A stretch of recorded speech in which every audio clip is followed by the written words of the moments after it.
Well, hi guys, it's that time. It's our Bible teaching snippet of the day. We're going to pick up talking about our words and our imagination and how strong they are. Before I go into the Old Testament and show you a really mind-blowing example of words and imagination, I first want to go back and read to you Ephesians chapter 3, verse 20. Yesterday, I all but broke that down word for word for you. Today, I just want to read it in the Amplified version so you can get even the more impact of what your mind, your thinking, what you think about, and the words that you speak, how powerful they are. Here we go.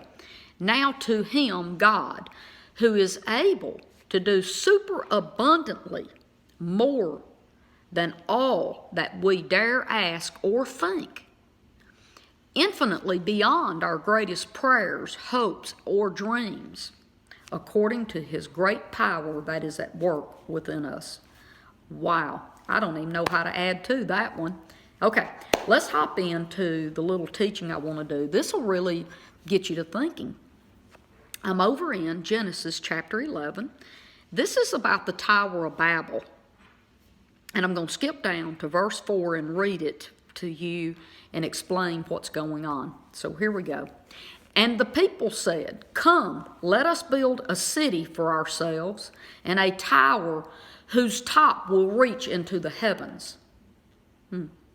They wanted to go to heaven and sit next to God and be equal to him. Build a great city. "And let us make a name for ourselves, famous, a name of reputation, so that we will not be scattered into separate groups over the surface and face of the earth, as the Lord has instructed of us." Well, I got to stop right there. So they knew that they were rebelling against God on purpose, knew that. Now, where did we get the scripture as the Lord instructed? I want to show you that. That is in Genesis chapter 9, verse 7, going back a couple of chapters. God told Noah when they got off the boat, he said, "Be fruitful and multiply, increase greatly over the earth. Enter the earth and fill it." See, God was telling Noah for all of them to go out and multiply and fill the earth with his goodness through more people. And these guys sitting here are saying, we know what God said for us to do, but we're not doing that. We're going to build this big city.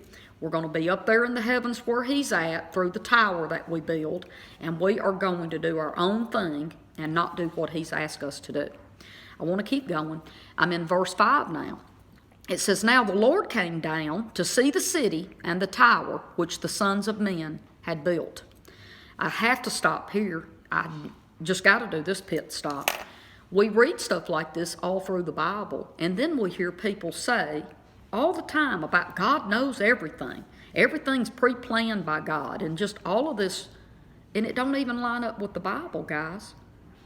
Do you have any idea how many different places in the Old Testament, New Testament that prove without a shadow of a doubt that God the Father sitting in heaven does not know everything? One of my favorite examples is the story of Sodom and Gomorrah. God says, "I am sending down to find out and see if the cries that I hear here in heaven are true." So he sends the 3 angels. One of them was Jesus, and the other 2 were angels. But anyway, so we see that God sent them down to investigate what he was hearing. Okay, let me keep going on this. Verse 6, "And the Lord said, Behold, they are one and unified as a people, and they have all the same language. This is only the beginning of what they will do in rebellion against me. And now no evil thing that they imagine that they can do will be impossible for them." That's the scripture, the verse that I want to talk about just a little bit. It says that their language, what they're saying, is the beginning of what they will be able to do in rebellion against God, and that no evil thing that they think and imagine, that they conceive. Remember, I told you that the word imagine is the same word as conceive. So, no evil thing that they conceive will be impossible for them to give birth to.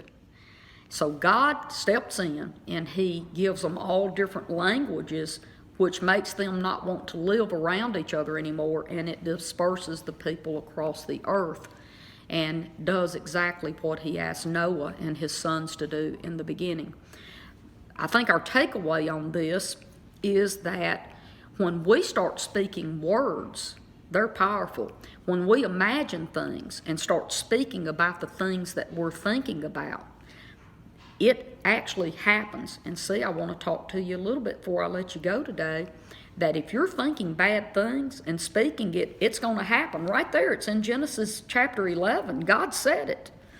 But on the same level, if you start thinking good things and speaking good things, those are going to happen even more than evil, because God's power can multiply. Going back to that Ephesians chapter 3 verse 20, his power of goodness can work in your life if you will think good things and speak good things over yourself and over other people, and see God's goodness multiply. Well, God bless you, and I'll see you again right here on Facebook. Now, you know I'm not going to be here tomorrow because it's Sunday, but I'll see you on Monday. Bye-bye.